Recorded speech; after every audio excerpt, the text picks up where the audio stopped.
It's hard to do both. I'll do it now. Yeah, Alicia will add one on. Okay. That'll be easier. Okay.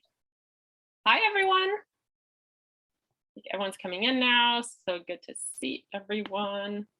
Okay. Okay, let's do this. It's 1 o'clock, and since it's lunchtime, I'm gonna be very mindful of everyone's lunch break. But we just thought it was very appropriate to have a food theme presentation or kind of talk Q&A with our special guest Melony today, because the theme is about it's all about food. So today our special guest is Melony van der Merwe. I hope I said it correctly, Melony. I repeated it a few times. There's room for improvement, but you did a great job. Thank you, Elizabeth. And we're just so excited you're here today. Melony's the founder of Eating Through My World. And I've known you now, I was just thinking about it, Melony. I've known you for almost 10 years, and I've known you in, you've worn so many different hats in the industry. I think currently you're kind of more of a marketing consultant, but you've worked, you've helped plan trips. And one thing that's really interesting now is that you're actually guiding trips with a very much an angle on food. And you come from a very strong, I think you call yourself an Epicurean. And you really have a strong angle on food, but also on spirituality, which is really, really interesting. And I think that's because, and we'll talk about it more, and this is why I want to delve in more, is I'm very fascinated by your deep connection to food and culture and kind of like, as I said, spirituality. You're also the founder of Manna Moon. And kind of all of these aspects, I think, are just really come across when we meet you.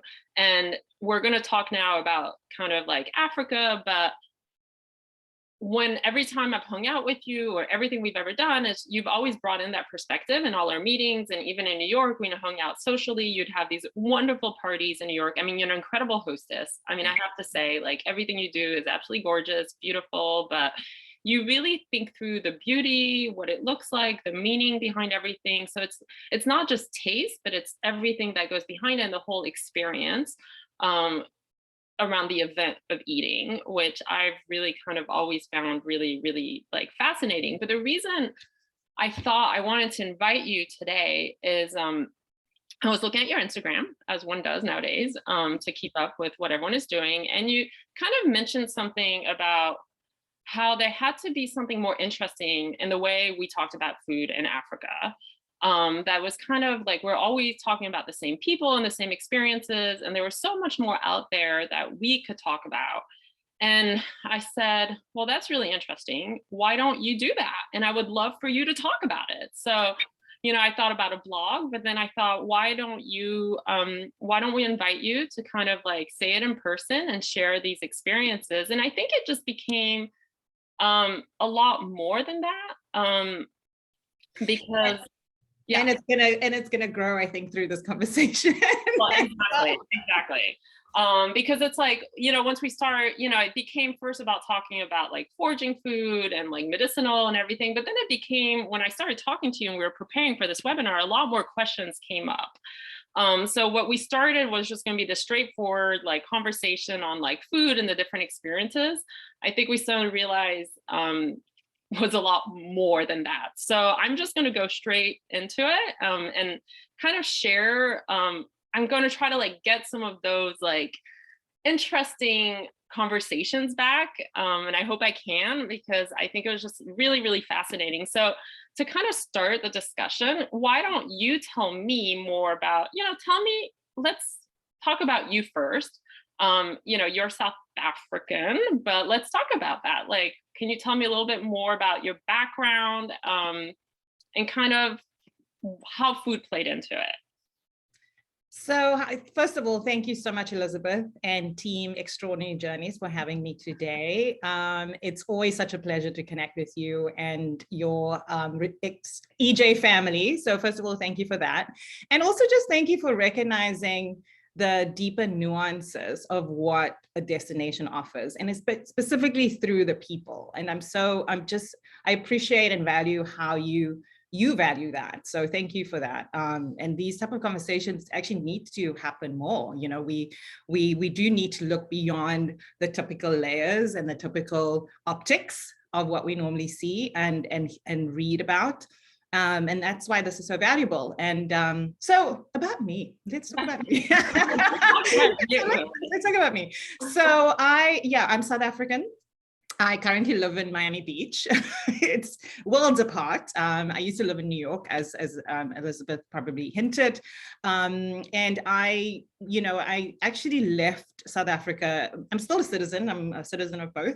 I left South Africa maybe just over 15 years ago because in my DNA, and I didn't know this at the time, I was always a nomad. And, I left to explore a different, living in a different country. I was called, actually, as I know now, to move to the United States. I never thought I would ever live in the United States. I thought, like every typical South African, I would end up in Europe. But somehow the United States called me, and that set off a whole journey of discovery of self. Leaving South Africa, I wasn't actually sure about who it is that I am as a culturally.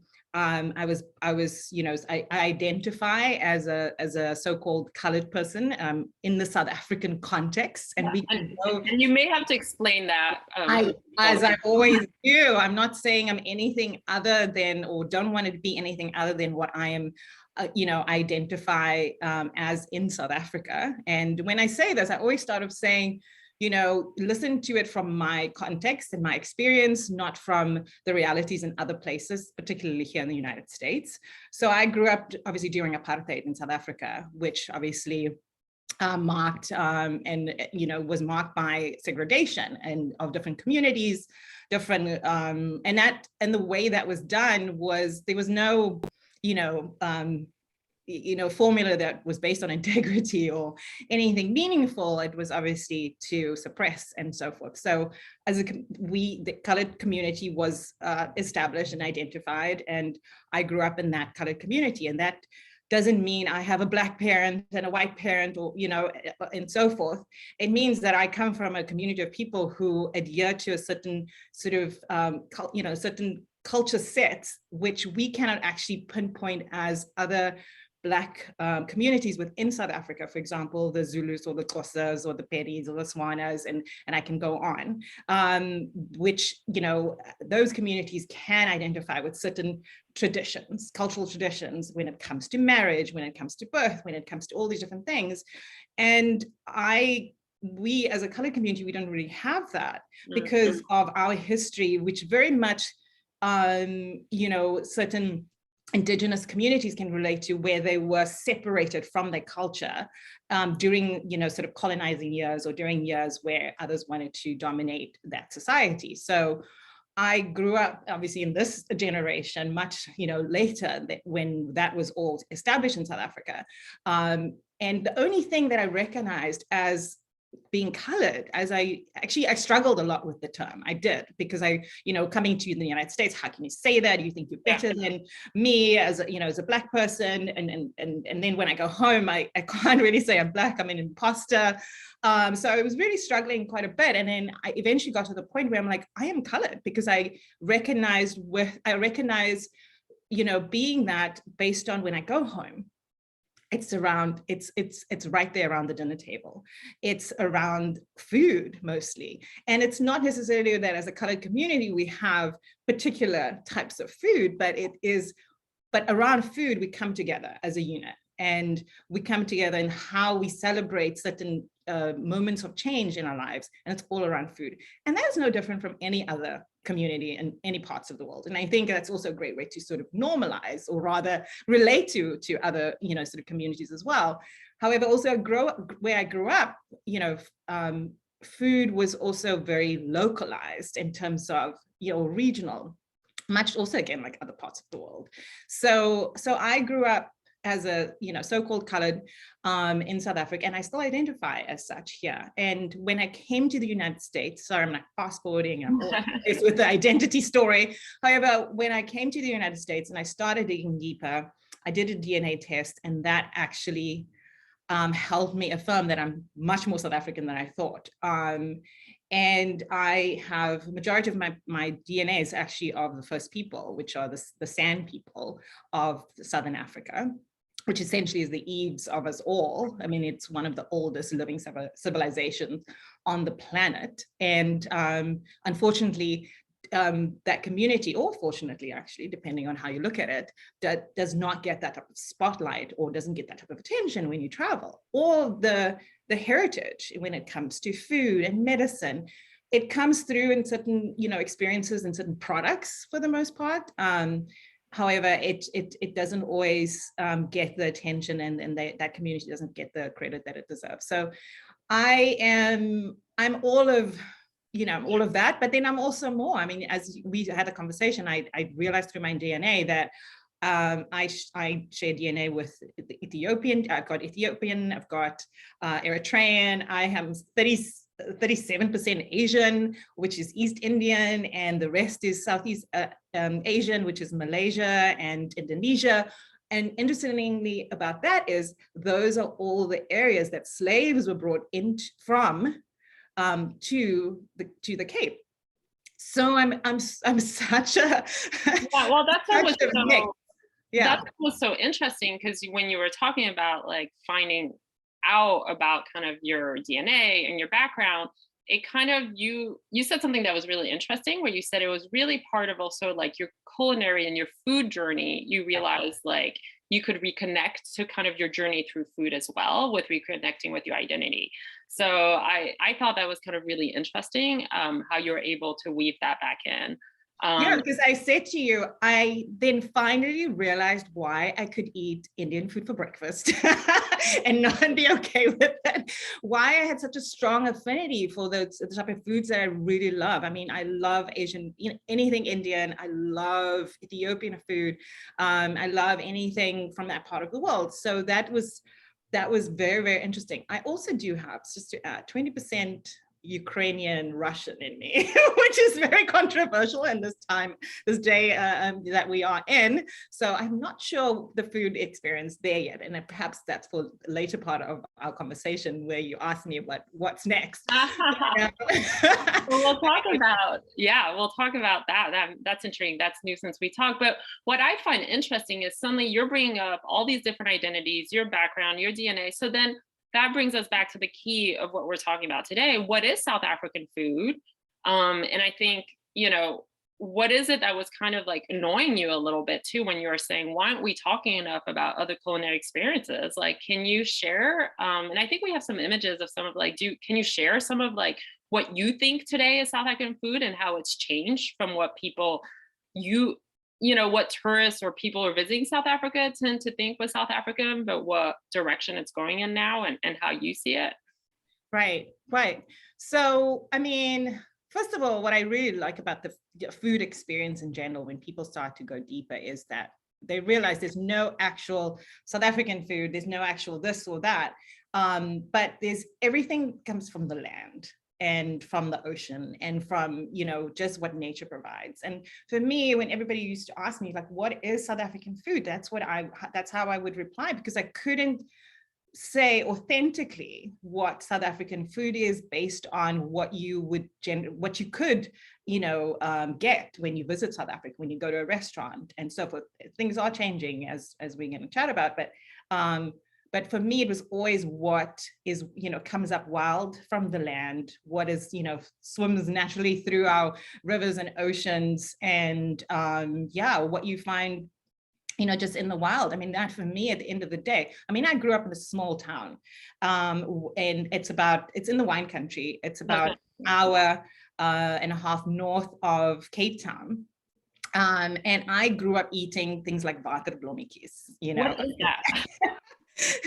So it's essentially like, I think the English or name for it is pondsweed. It's like a weed essentially that grows in these different ponds, but they look like beautiful lilies. They're very pretty. I should have given you a picture of that. And that is one of the things that I want to go home and eat when I travel back to Worcester, which is where I'm from.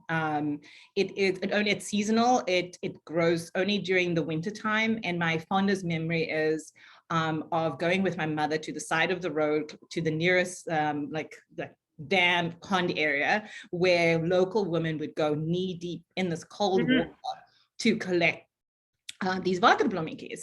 And I used to get so excited because I know what was going to be next, that my mother was going to taste like, by the way, like it tastes, I mean, it's sort of, I mean, it's tough. It's kind of like it's kind of like the texture is kind of like asparagus and something else. And then the way it's prepared, with how my mother does it, she cooks it, she rinses it in vinegar, and then she also, I mean, she sautés it in a black cast iron pot with lamb, and so it becomes like a lamb stew, waterblommetjie stew. So it's very hearty, and you know, anybody who grew up in areas that, you know, that's the case, where, you know, sitting around a big one pot meal with meat stewing can relate to the, you know, the heart warmingness of that. So that only grows in that region. So if you go to the winelands, for example, you'll get that too. And it's sad to see that you don't find that on many menus anymore. I do remember you could find, you know, back in the day. However, now with all the competition that is, you know, that's amongst all the different, you know, top restaurants that's come up in the wine country and also in Cape Town, that hasn't come through yet for me, and specifically in the wine country, because it's so, you know, it's such a strong identifier. Perhaps it's there, I just haven't seen it come up, you know, popularly to the type of places that I've been going to, but I would love to see that again and being like reimagined. And maybe somebody can tell me of a place that I just don't know yet, but those are the type of things I grew up eating. I also grew up eating Seedfaces. And, you know, it's all these different things. It's like essentially a sour fig. And those of you who lives in California, you'll see these succulents that, you know, that hold up the sand dunes, that has all these like bright, like either orange or purple flowers or yellow flowers. That is essentially, when it dries up, it becomes this, it has this bud at the bottom, which has, when you open it up, it's kind of like a fig with the seeds. Syrup and things like that. So we grew up eating those type of things. You know, when we'd go on vacation, you'd always find a guy selling it on the side of the street, and those are the type of things that you would just snack on.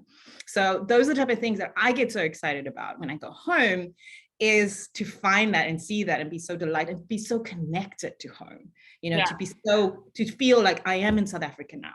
Do you know what I mean? So, and there are quite a few other examples. I also grew up eating like wild, you know, game meats. I mean, mother used to make like what we call in Afrikaans, which is my first language, by the way, as wildsvleis pie, which is like a wild meat pie, you know, like a venison pie, essentially. So those are the type of things that I just, I want to eat more of when I go to South Africa. But are you seeing that on the menus? Because you kind of mentioned you weren't, but at the same time, there is a movement, because I just came back from Cape Town, which is very much going back, like eating flowers or foraging or going in that direction. Right. No, absolutely. And I do want to say that, yes, it is changing, but you need to know, you need to work with the likes of the Elizabeth and so forth. It's not, you need to know where to find it. And there's some great wild food pioneers and people who are doing things like, for example, Roshana Gray, who owns Felt and Sea. She started basically with so basically seaweed and seafood foraging, and then also she goes into the Felt in the, you know, during the season. So she changes the experience based on the season and based on what the land can regeneratively handle. And what I love about the experience with her is it's not a typical restaurant. It is, you have to go when the time is right. It's seasonal. You have to, I mean, you go seaweed foraging on the full moon, my favorite time of the month. And then, you know, you learn also how to do it sustainably, or regeneratively rather, because it is about leaving a place better than what it was. And then also, then she takes you to this restaurant setup where she developed this you know, sort of a dining experience, all celebrating wild food. And it is such a meaningful experience because, first of all, you are a part of, your hands were in, you know, foraging all of that food, and then you get to experience eating that with like-minded diners in a beautiful setting in a wild, actually it was used to be a wild food nursery, a wild plant nursery that they took over close to Cape Point. And so she's done amazing work. I mean, she's become really popular, and the likes of the Roshana Grays are consulting with quite a few restaurants. I mean, I know Wolfgat, for example, which is a very popular restaurant in Paternoster, and that's on the West Coast.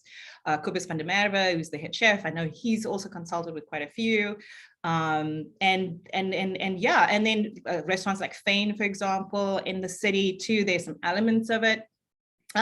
However, for the most part, I still feel like it's very Eurocentric when you go. But what I do appreciate, however, at the end of the day, is that people are getting one step closer to the land, because, and that's one step closer, to where you want to be. And what I love about it is that there's a whole agritourism movement in the wine country in particular. For example, you've got the slide up with Babylon Sturen, which is one of my favorite, I can't even call it a hotel, farms essentially, it is a farm, in the wine country, because first of all, they really celebrate the complex cultural nuances within the winelands region, and then obviously they celebrate and pay homage to the land. Everything basically that you eat is you are, if you're not picking it from their gardens, that is being, that you source from their beautiful farm. They also have an indigenous plant garden. They have so many different layers to the experience that bring you closer to the land. And I don't know why it took us so long to start promoting these type of experiences, which have been a part of our just natural, part of growing up in South Africa. But there's always been such a focus on marketing South Africa when it comes to safaris and things like that, which is obviously meaningful. But I'm so excited to see that there's a growing interest in the culinary experience in South Africa, and that is deepening in terms of giving you some things that are much more authentic, and takes you closer to the land and the people. Yeah, and I was gonna say, but and I definitely felt it when I just came back from South Africa last week, and it was amazing, like how much, we had Justin Bonello bride for us one evening and everything. And it was fascinating. That's all he talked about. All he wants is go back to simplicity of the land. And for a background, Justin Bonello is probably one of the kind of a TV personality, but amazing chef. What he does at barbecue and cooking, but it's all about going back to the authentic, almost like hunting your own food and getting your own food. And that's really kind of in all the discussions, and every restaurant you go to, that's a lot on the menu. And that's what a lot of what people are talking about. And in the wines, having very much like organic wines, or kind of that, you really do see it in the food scene nowadays. But I'm also interested culturally, that's one aspect, but you talked about like Indian food, that you like Indian food for breakfast. Like, are you seeing those restaurants that are there few that you would recommend? I think there's like Cat Malay food, what else is out there, and why is it so I think that's what's so fascinating. Like, why are there so many, what are the different kind of aspects out there, and that we should also be looking at? Exactly. So in, South Africa is such a beautiful melting pot. And I think that's one of the reasons why people, when they go, they are so surprised and delighted by it all, because they would never have expected. And that's not one of the things that people go for. They don't know it before they go. And it's something that they come back with just being so wowed by, because at the end of the day, and as you and I both have heard, and because I've done what you've done as well, is that when people come back, they just talk about the people. They talk about the people. And there's and South Africa is very much like other major countries where there's been an influx of so many different cultures, and with that, brought their own authentic experiences. And then, when you bring that all together, it just makes this rich tapestry. And that's what makes South Africa so interesting, because it is so diverse. And you find that all in the southern tip of Africa. And that is, so that's very exciting. I mean, I grew up eating curries also, that's so I ate waterblommetjie breadies, venison pie, and we ate biryanis, like at a funeral, at a birthday party. any major, you eat biryani because of the Cape Malay influence, and the Cape Malay community is synonymous with the colored community. So as a community, it was always how, you know, we would consume a lot of curries and things like that. So I love a good mutton biryani. I love going into areas like Athlone, which is not where most people go to. Where's that? Exactly. It's just, I don't even know it. do you remember as you go to the airport from town, those big power towers on the left-hand side, yeah. Opposite, yeah, it's on the right-hand side of that. It's Athlone, where you find like so many amazing places. Gosh, what's the place? There's a roadside spot that we always go to. Oh my goodness, I can't, my memory, my COVID brain just failed me now. But it is, I know how to get there. So there are a few things that I need to eat when I go home. It's that I need to get a good biryani. It needs to be a mutton biryani. And so that is something you need to have when you're there, because it's biryanis in Cape Town is very different from biryanis in India or biryanis in Durban, in particular, because the Cape Malay cuisine, which is essentially synonymous with Cape cuisine at this stage, is very influenced by Indian culinary traditions, because back in the day when the slaves were brought in, that there was such a big, part of that Indian, sort of culinary traditions that were passed on to the Cape Malay community, which essentially were from, Java and Indonesia and that part of the world. So our curries are much more, it's milder and it's much more flavorful. So it's not like you have these super like strong, chili, dense sort of like spicy curries, but it's spicy, but it's flavorful and it's milder. And so, if you can find, maybe it's at Faiza's home kitchen cooking experience in Bo-Kaap, where you can find a really good biryani. I know she teaches you how to make samosas. And that's another thing I need to have when I go to Cape Town. A good onion and cheese samosa. And it's just so exciting to be able to, walk the city, find those like gems, and then go to a fine dining experience like a Fane or, one of those, one of the restaurants in the city that also kind of brings a little bit of that through, and it's seen in a whole different way. So, I mean, it's just very exciting. I love talking about Indian food. I love thali. By the way, it's by the same group as Chef's Warehouse. Okay. Which, by the way, Chef's Warehouse has like 4 different restaurants now. Yeah, but they are so good. My favorite one is downtown, but I think they just closed and moved. But thali is wonderful. And then Bukhara it's a classic. Bukhara has been around forever, and that's where we always used to go to before Cape Town was on this international map, and the town of like many. Bukhara was the place where we always used to go and eat Indian food, and that's mostly North Indian food. So yeah, there's just so much happening, which is very exciting. So I think one thing that was also interesting when we talked is, you're seeing all this like diversity in the food coming out of Cape Town now. And I think what was interesting is something you said for a while you rejected being a little South African, or you didn't really know where you stood, and rediscovering all this food, especially in Cape Town, was also kind of your awakening on your identity as, I'm saying you kind of came back and said, I'm a Cape Tonian. Oh, can you say that? I'm a person from Cape Town. Or if you say Cape Tonian or the exact word, but that was really also very interesting to me. Well, I mean, we all went through the last couple of years very disconnected from so many different things. And I couldn't go back home. And when I finally had the opportunity to go back home, I didn't realize how much of a connection I needed to how much I needed to reconnect to make me feel where I am and who I am. Living in a foreign place, you constantly feel like a foreigner.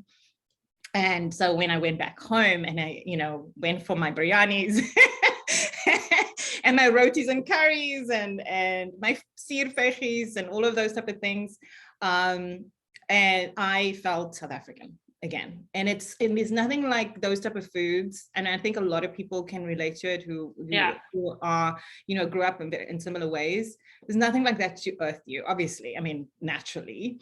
And that's why I think food is so meaningful to ground you where in a place, and to eat through, and that's why I do Eating Through My World, which is my Instagram rather.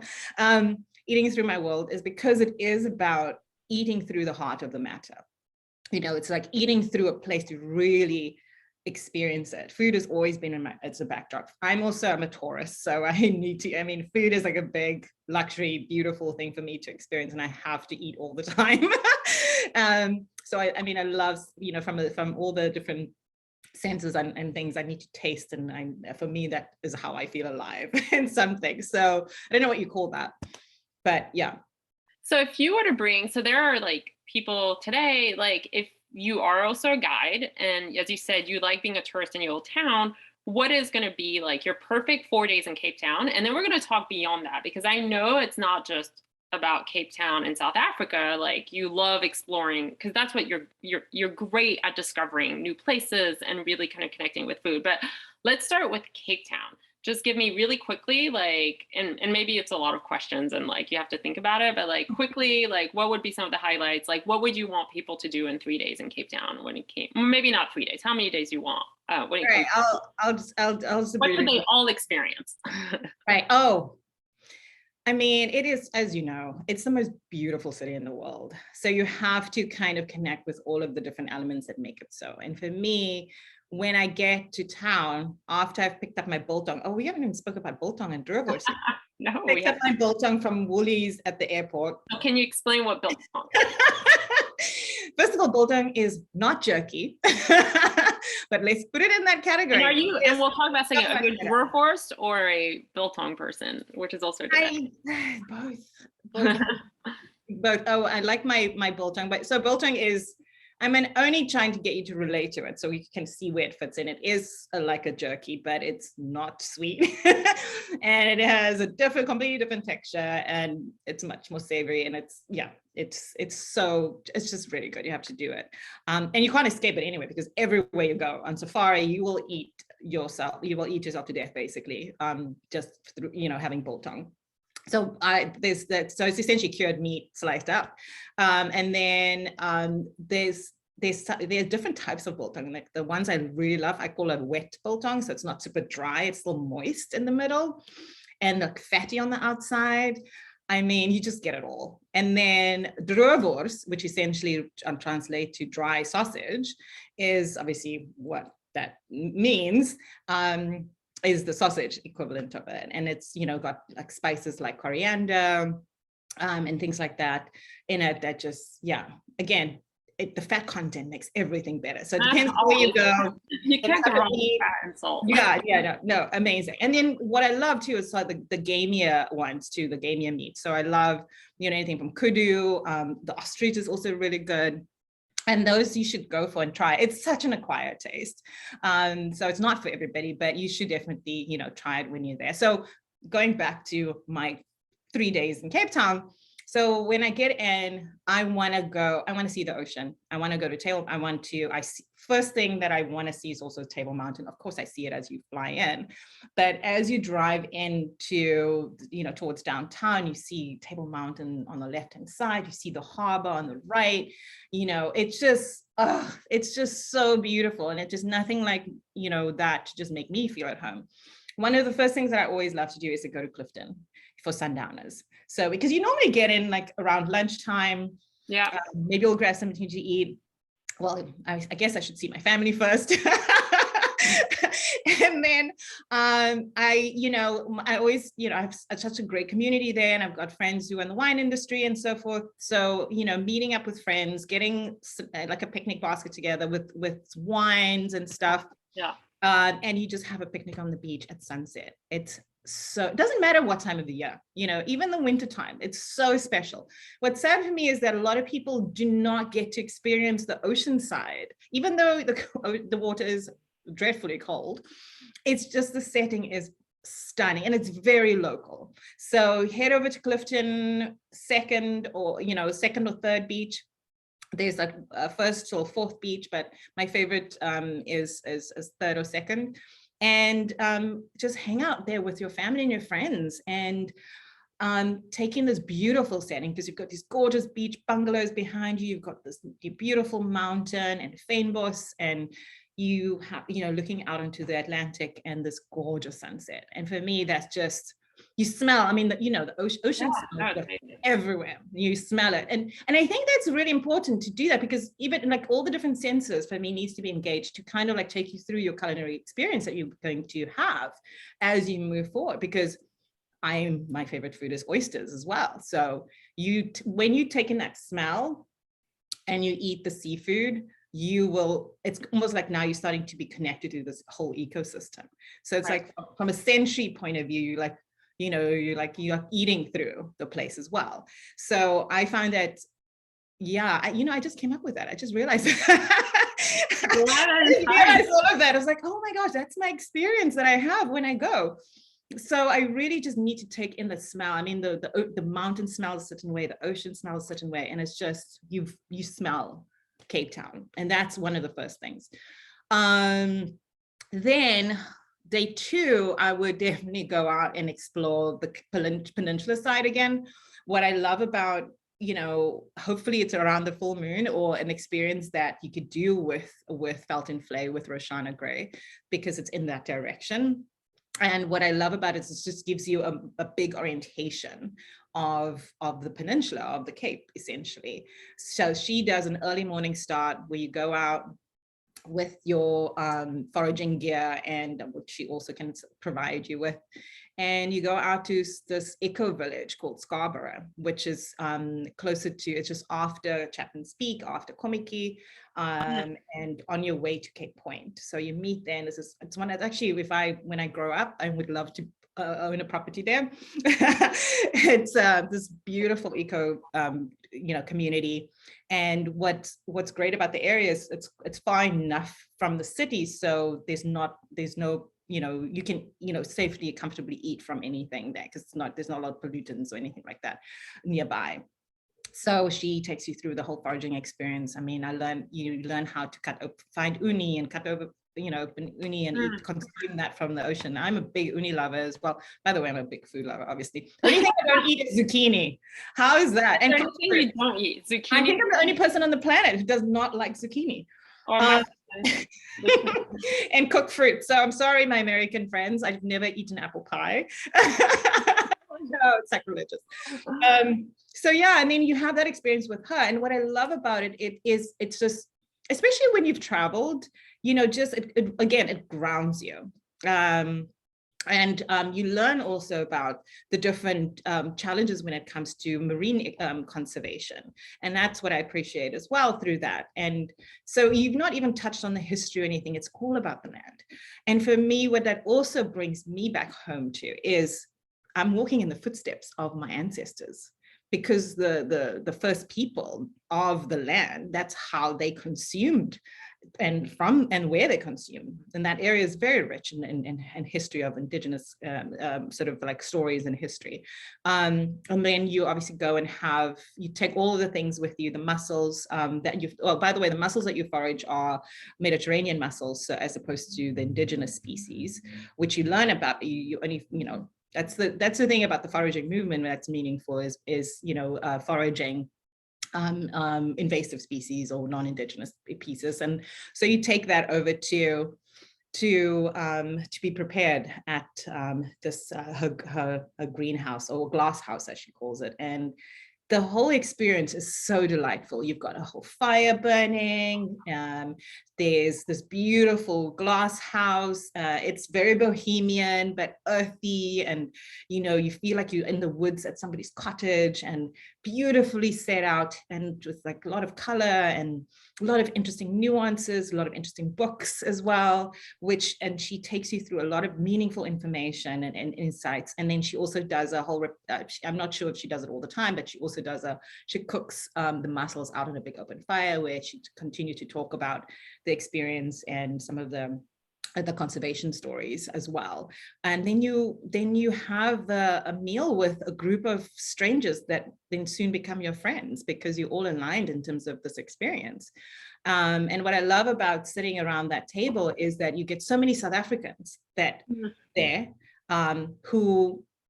who had not, who actually have never really eaten that way.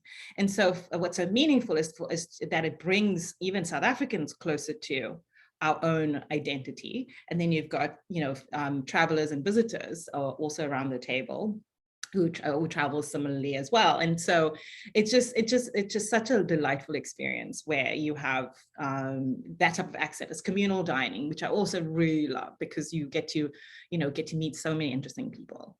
So, and then from there, you can head over to Cape Point if you need to tick that off your box. People should. I mean, if you're yes, you should. No, sorry, go ahead, Elizabeth. No, I was going to say, and I just realized I forgot to tell, if anyone has any comments or questions just put them in the chat as well. Like, feel free to interrupt at any point to ask Melony. I just realized I never told anyone, and I just wanted to invite people to participate as well.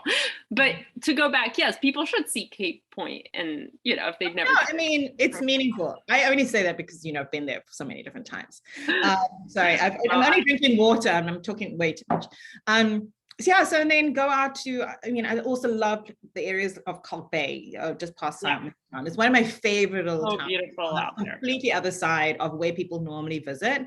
And if you can go and spend some time there, even outside of, the time that you're there that day, it's so chilled, and it's such a beautiful little. Is there a place you like out there? I mean, there's the Atlantic Cafe, which is always Olympia Cafe. Olympia Cafe, sorry.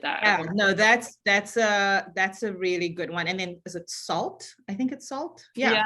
I actually had lunch there. It's really good too. Yeah.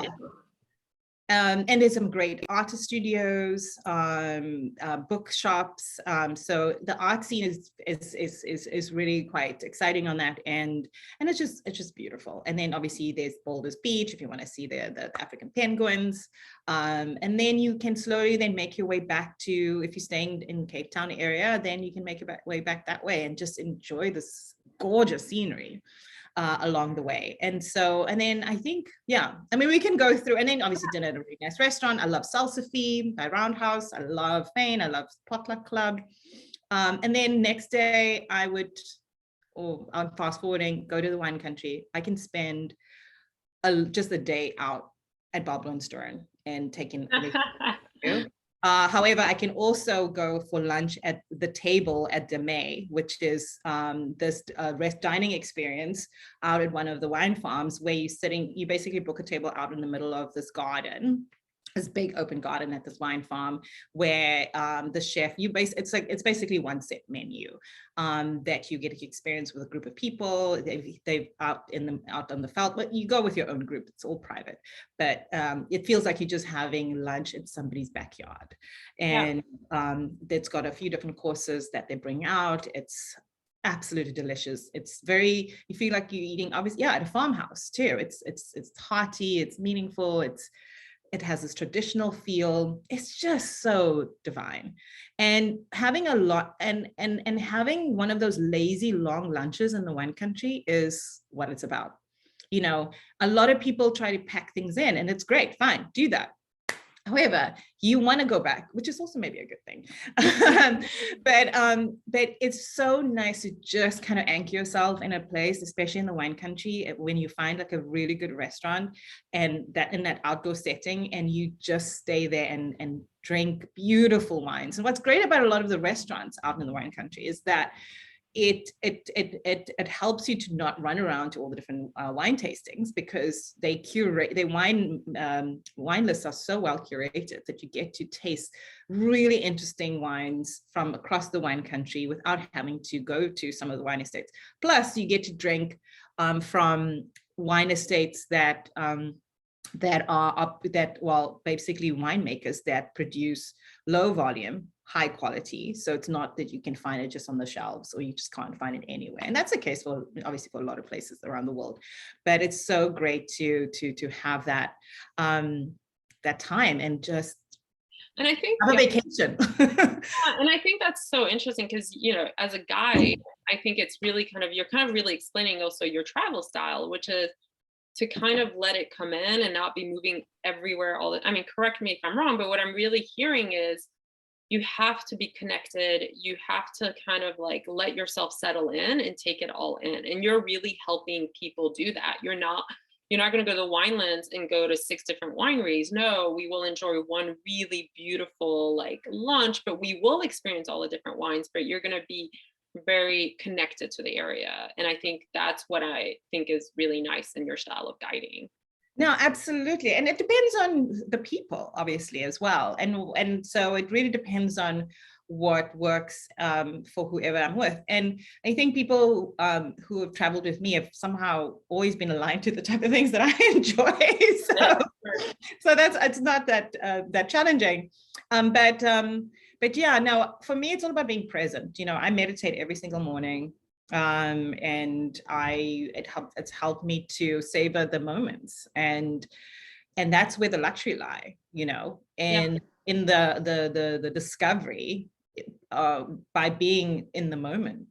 And that's why, even though, you know, we can plan an itinerary and we can plan trips, and we should, and you should, because you want that comfort of just arriving so that you can just sink in.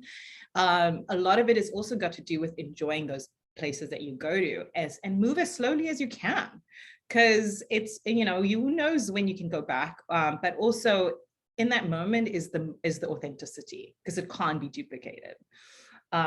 So yeah, I think that's key. And I think that really comes across when you talk, is the authenticity, or even, you know, mentioning, as you said, making the samosas or finding those little places, like trying to find those authentic places that are very true to you or to an experience. And so on that note, and thinking about like your travel style, you know, we talked about South Africa, but I know you travel a ton, way beyond Africa, you know, like that's maybe where you're from. But as you said, you lived in New York, you lived in Miami. If I remember correctly, when you were young, you traveled, you were also a TV presenter, or you worked? Elizabeth. No, I worked in the television industry, actually. In South Africa. I just remember that you always, and even when I talk to you, I've seen you were in Brazil or Mexico. It's not just Africa. So I'd like to hear kind of other destinations that you love and how you've kind of incorporated, how you get food incorporated in that experience as well. Well, first of all, I travel to eat. So I can't go to a country that does not have good food.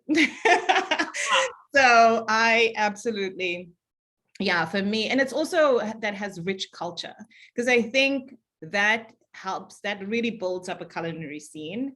And actually one of my favorite places, and I know this is so typical for when you live in the States, is Mexico. I love Mexico, La Oaxaca. I've done some amazing, meaningful experiences during Dia de los Muertos, where I traveled with the cultural anthropologists who've taken me to some very deep, interesting places and experiences, and learn how to make, obviously, tamales, moles, all of those different things. And what I loved about that experience is that every food is placed such a, the connection between ceremony and eating, and how much that, and the reverence that weaves through all of that. I mean, eating then becomes a holy experience. Eating becomes it's kind of dying together. So kind of like being in a church. And I absolutely love that. And I know you can find that in different places as well. I particularly just love it in Mexico and in different parts, even in the Yucatan area. In fact, I'm going to, at some point this year, I'm going to be doing a trek from Oaxaca to a city to the coast. It's a 6-day trek where we're staying in different agrarian communities, and we are staying in these nomadic tents. Of course, nomadic tents, that's my style. And 70% of the revenue goes through the communities. And so that's what I love about travel. But then I can also go to, a Michelin star restaurant. Oh, and I think that's combine that all. Yeah, I'm going to Portugal on Sunday. I've never been. I'm really excited about that. I'm going to be eating my way through Portugal. And I actually always thought I was Portuguese, but I have no DNA there because I've been to, yes, Rita, Portugal. Yeah, so I really, and Brazil is one of my other favorite countries. I mean, I love Japan. Oh my goodness. I'm like kind of like all over, but there's just, I think what a lot of these places have in common is just the richness in terms of the culture, but also the connection with nature. And that's what it always comes down to for me. Nature is my church. I'm so connected to that, and then eating from that and eating, clean foods. Is that gives you that connection. You can taste that connection is very meaningful. Yeah. So, yeah. And talking about ceremony and food and connection, I mean, I know also we're mentioning like, we talked about Cape Town, which is kind of almost like, I was gonna say it's easy, but like you also do that a lot, like in Botswana or in Namibia, which are places people don't always think about that. But do you want to kind of like expand on like kind of some of the experiences you've done out there? Right. So talking about experiences, so I founded Manna Moon, which is a community and a practice in spiritual transformation with the aim of helping you find your anchor during times of change. And at its core, it's a dinner communion. So I say communion because it's all about sharing thoughts and feelings. And at its anchor is this dinner communion that follows a lunar calendar.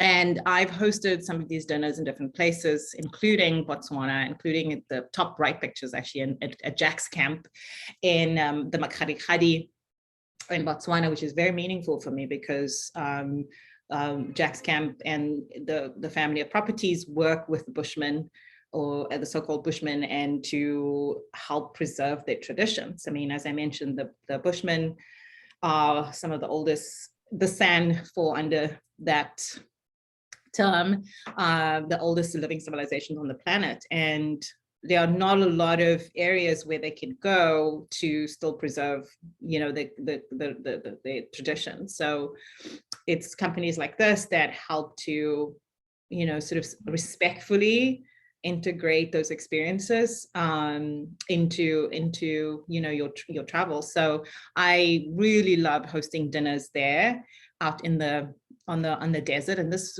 used to be a big inland, like one of the biggest, a massive inland lake back in the day. So it's a culturally significant place. It's a spiritually significant place for the Bushmen. And having a dinner out in that place is just absolutely magnificent. And I've also hosted it, and I also love doing it in Namibia, out in the desert. Again, it's absolutely incredible. So I host these dinners in different places, also in my home and at friends' homes. I hosted one at Elizabeth Mother's house in New York as well, which was very meaningful. You've been to one of my dinners in New York. Absolutely.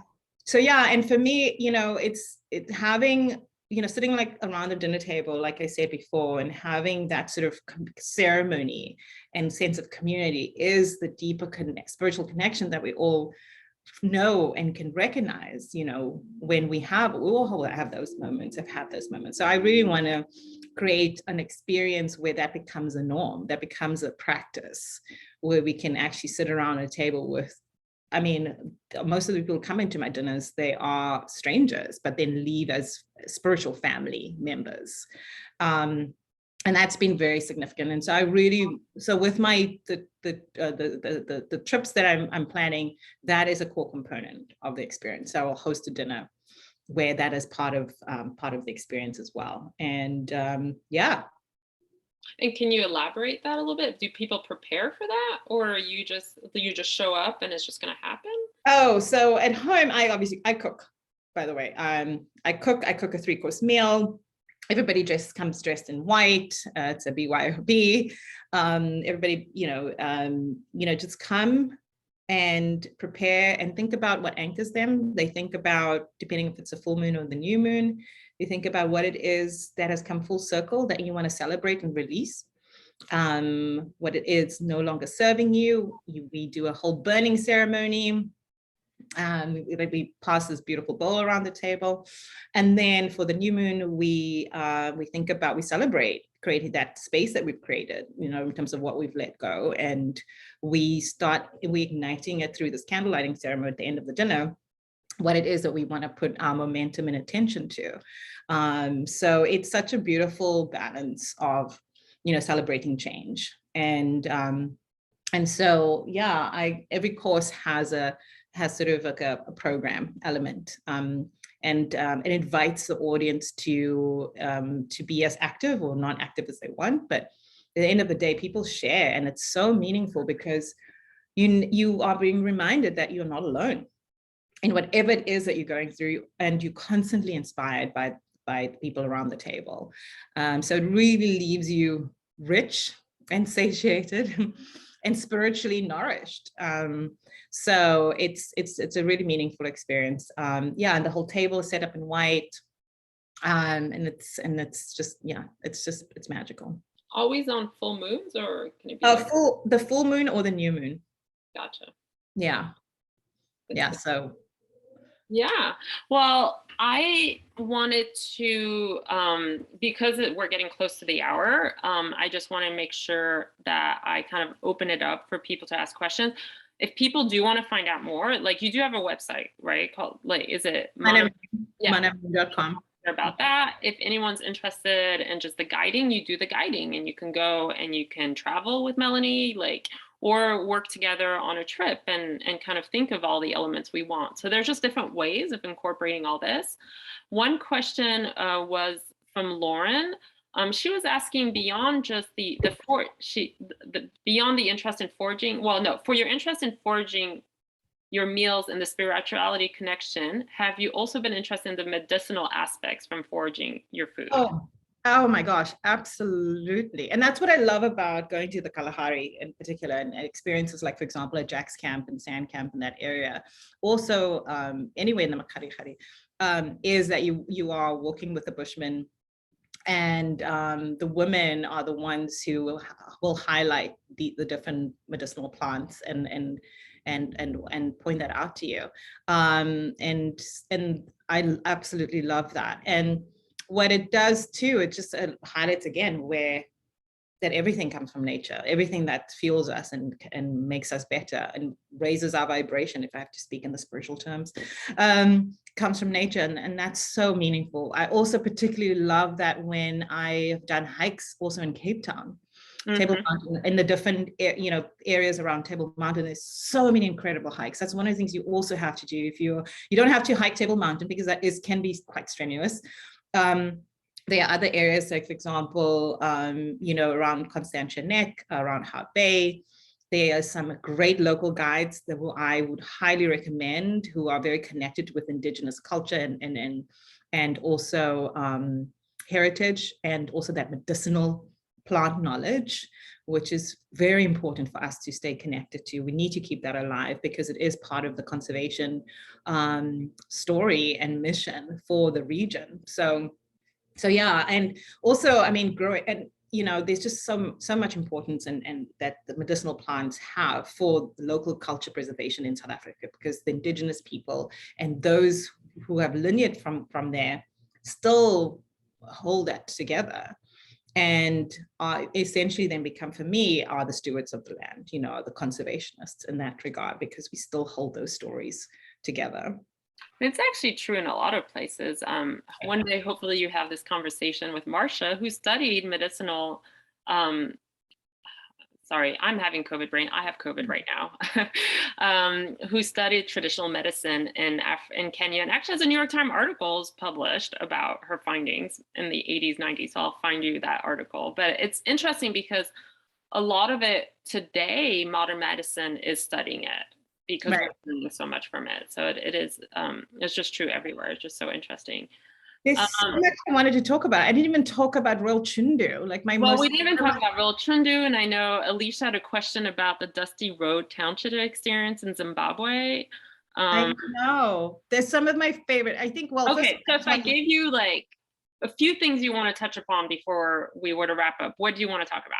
First of all, okay, I have to recognize Royal Chundu, because I think it's the only experience, like luxury lodge experience basically in the bush, that really pays homage to the land and the traditions and the people, where it comes from. I mean, it's such the one of the tasting menus essentially is a Zambezi tasting menu, where you get to taste some very unique local ingredients, and specifically some of the local fish and also the ingredients that they source from the community farm. It's actually from a village across the river, where they work with the women there to help them source these ingredients. And it's a lot of like wild spinach and things that grow after the rains have come, which is how we need to eat. But what I also love about what they're spearheading is also to help manage the fish quota systems in the region. And it is really helping to replenish the fish population, that at the same time they also help to promote and preserve the indigenous fishing culture, because there is a fishing style. I mean, they use these beautiful woven baskets, and they also fish in quite a traditional way. And I absolutely love seeing that done by a property, specifically in the luxury space, really honor what the land bring, and then also what you can make from that, and how and the local communities can all be stakeholders. And they are such a regenerative property. I mean, they are the entire community are stakeholders in the Royal Trinity experience. So I really just wanted to highlight that. I want to highlight Dusty Road in Victoria Falls. The chef Suzanne, oh my gosh, now I've got COVID brain again. She opened a restaurant in the middle of a township. The locals, some people call it a township, others don't call it a township. And it's such a quirky, interesting setup. You walk in and you've got this big goat on this old truck, and everything is like forage from somewhere. Like a old drum is a seat, and like a table is like this and that. And she set up this really cool market as well, where you can learn about the local beans and seeds and herbs and all of that the locals would buy from the market and consume. So she brings that to you, and she really created this authentic, interesting, rustic menu and experience where everything is also cooked outside. And it's such a quirky setup. It's just rich in stories, and I absolutely love that. I mean, yeah, and then you can go back to Victoria Falls Hotel and eat at your I think it's such a nice way, but it's such a nice way of doing it, and not just feeling like, oh, I went to a town, that's always so uncomfortable, and no one likes that. And just something where like you're sitting down and you're talking and you're getting to experience it again. Absolutely.